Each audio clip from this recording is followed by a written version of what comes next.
in constant engagements with MultiChoice and has met all their requirements to conclude an agreement regarding the Rugby World Cup 2023 broadcast rights. At this stage, the SABC is said to be waiting for feedback from MultiChoice.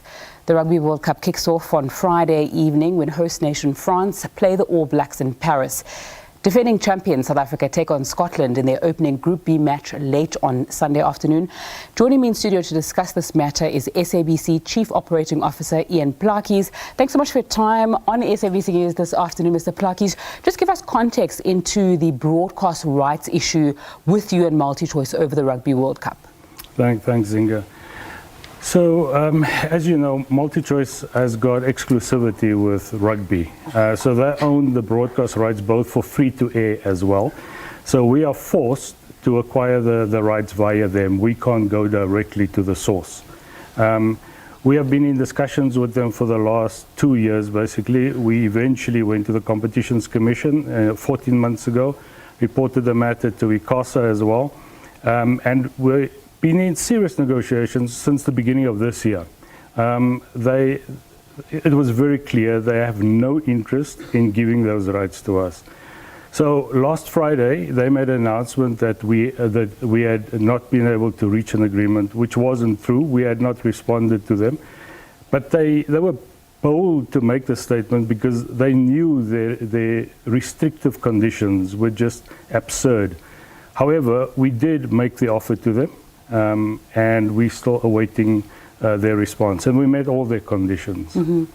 Can I ask why it only started 2 years ago? My understanding is the Rugby World Cup is every 4 years. As the SABC in 2019, there was also a rights issue around PSL.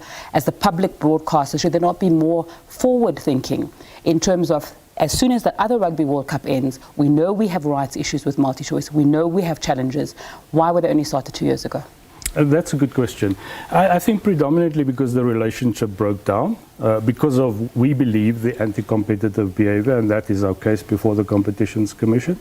And then we tried to rebuild the relationship 2 years ago. It's not just the Rugby World Cup. I mean, we got Cricket World Cup coming in 2 months' time, exactly the same challenge. We have Athletic South Africa that's given them exclusivity as well. A lot of other sport codes.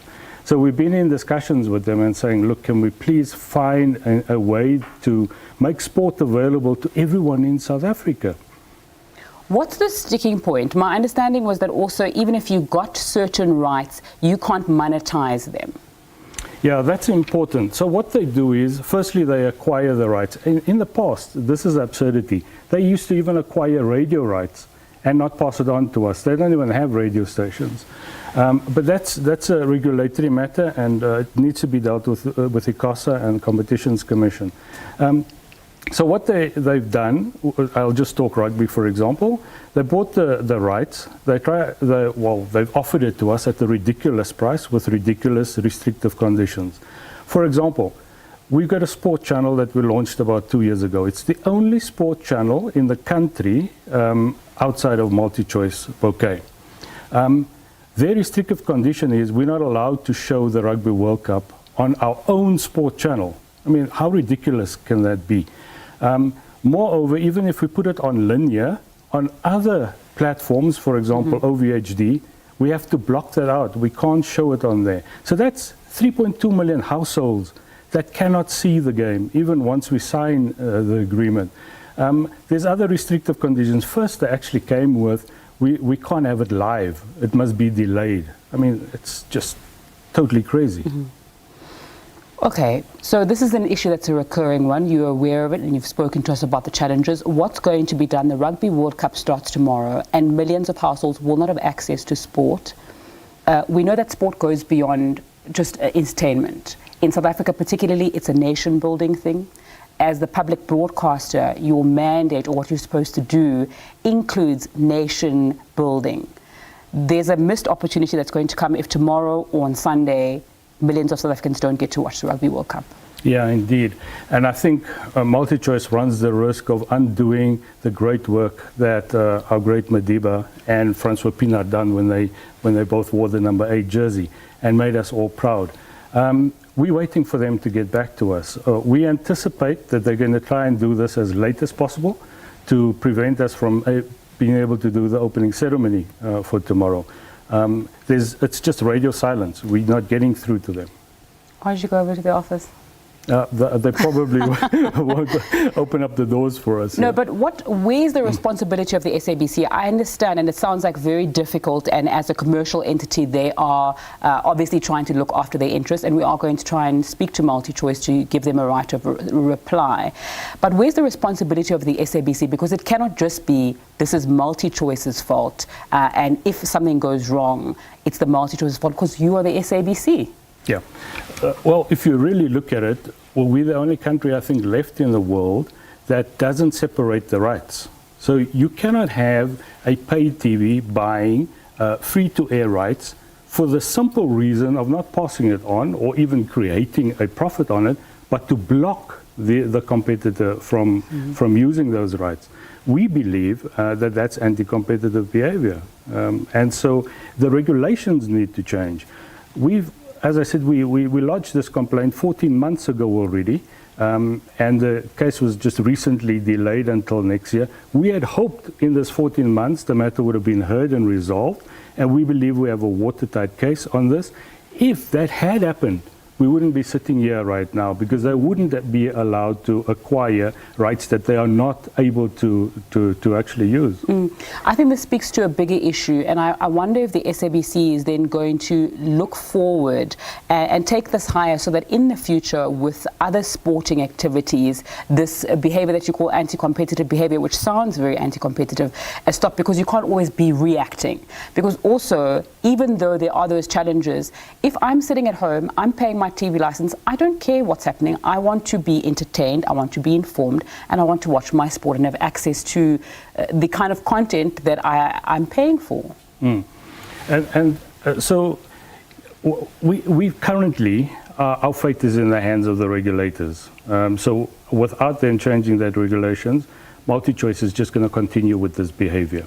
Okay, I suppose the only other way, the giant came down with just one pebble. Maybe this is the pebble that's going to cause the ripple effect for South Africans to really understand what the problem is, and to stand up, and as well as the sponsors, because their product is being blocked by MultiChoice to other South Africans as well. So if it's not going to be the regulator that's going to be saving the day in time, then it needs to come from somewhere else. All right, so as things stand now, the SABC has no arrangement, and there are no rugby matches that we're going to see if we switch on SABC News, as things stand now. So I do believe that we will get it, and the reason for that is the previous offer that we put on the table was to say, okay, if we can't get the rugby, because of affordability as well, because the price was just ridiculous, just give us the Springbok games, at least for the interest of our nation, and for nation building, but also cohesion. We know what sport does, bringing people together, especially rugby. Has this ability for this. The Springboks is the world champions. I mean, you can't ask for a better opportunity to use that to bring people together. So we said, let's just get the Springbok games at least. So they gave us a price, an absolutely ridiculous price. With the assistance of some customers, we were able to do that, and we sent them the offer.